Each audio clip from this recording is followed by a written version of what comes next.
HFY Alien Stories leaned in without a word, and my world turned upside down. Ship hung silent above the pale desert sky. It was not supposed to be there, and he was not supposed to see it. Ethan stood beside his broken rover, dust in his hair. Breath held tight as the light shifted and the air seemed to bend around him. A shape descended, graceful and slow, not human, but not fully alien either. She touched the ground as if she had done it 1,000 times before. He had no words. She had no armor, no weapon. Her eyes were calm, silver like the cold stars above. She looked at him, studying his face as though she could read the story written behind his silence. Her skin caught the fading sun, soft with a strange glow. She stepped closer, the wind stirring the edges of her long cloak. When she spoke, her voice carried the weight of something older than language.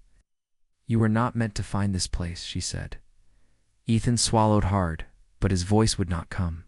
She moved closer until he could feel the warmth that shouldn't have been there in the cold air. He thought she would vanish, like the mirages that danced in the desert heat, but she stayed. Still and real. "What are you?" he finally whispered.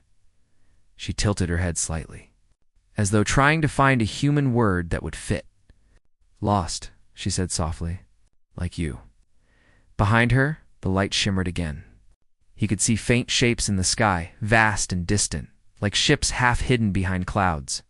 She glanced toward them, and something in her expression changed. Fear, regret, or maybe sorrow. She took another step forward, and the ground between them felt smaller, charged. "They will come for me soon," she said. "They always do." He did not understand, but he knew he did not want her to leave. There was something in her eyes that pulled him in, something that made him feel seen for the first time in years. She raised a hand and touched the side of his face. His heart stuttered. It was not cold. It was not strange. It was human. "What happens if they find you?" he asked. "Then they find you too," she said, a faint smile touching her lips. "And neither of us will remember this moment." He should have stepped back, but he couldn't. She leaned in closer, until he could see faint marks along her skin lines that shimmered like stars, moving softly beneath the surface. It was beautiful and terrifying. Her breath brushed his cheek. She looked into his eyes as if memorizing them. "You're not supposed to be here," she said again, almost like an apology.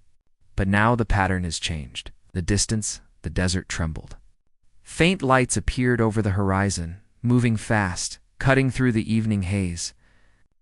Ethan turned, watching them grow brighter. Ships, many of them. She touched his chest, over his heartbeat. "If you want to live," she whispered, "you have to trust me." He nodded before he could even think. The air around them cracked, and the sand lifted as if gravity had forgotten its rules. For a second he could not breathe, could not move. Then everything stretched, folded, and went silent. When he opened his eyes again, the world had changed. They stood in a vast chamber of light. Walls made of something that pulsed softly, like living metal. Outside the windows, the stars were not familiar. She looked different, here brighter, stronger, her eyes sharper, but still soft, when they found him. "Where are we?" he asked. "Between moments," she said, "where no one looks." He tried to make sense of it, but there was too much to take in. The hum of energy, the slow spin of galaxies beyond the glass, the faint sound of her heartbeat matching his own. She moved closer again, studying him like she was still unsure he was real. "Your kind," she said, "was never supposed to reach the edge of the veil. Yet here you stand. That means something." "I just crashed my rover," he said, trying to smile. She didn't. She reached up and traced a line along his temple. It burned softly, and the air shimmered again. "Now they will look for the both of us," she whispered. "But maybe that is the only way to change what comes next." He didn't understand what she meant, but her tone left no space for doubt. She turned away, and he saw her touch a panel on the wall. It rippled like water, showing visions of strange worlds, battles in the void, great fleets locked in silent war. Her voice lowered. "My people think they control the story," she said. "But you, human, you are the mistake they cannot predict." He stared at her, realizing now that her calm was not peace, it was defiance.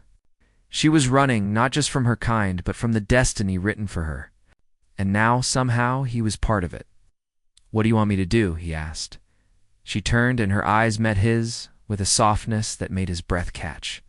"Remember me," she said. "Even if they take this from you, even if they erase everything. Remember." He reached for her hand, but the light around them flared, blinding white. He heard her voice one last time, faint and fading.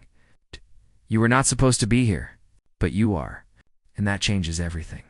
Then the light broke. The sound of wind returned. The desert was back. His rover lay where it had been, half buried in sand.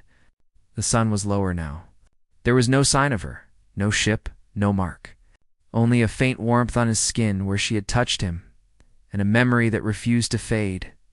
Ethan looked up at the empty sky. For a long moment he stood still, the silence pressing around him. And then, faintly, he saw a small light, moving fast, vanishing beyond the horizon.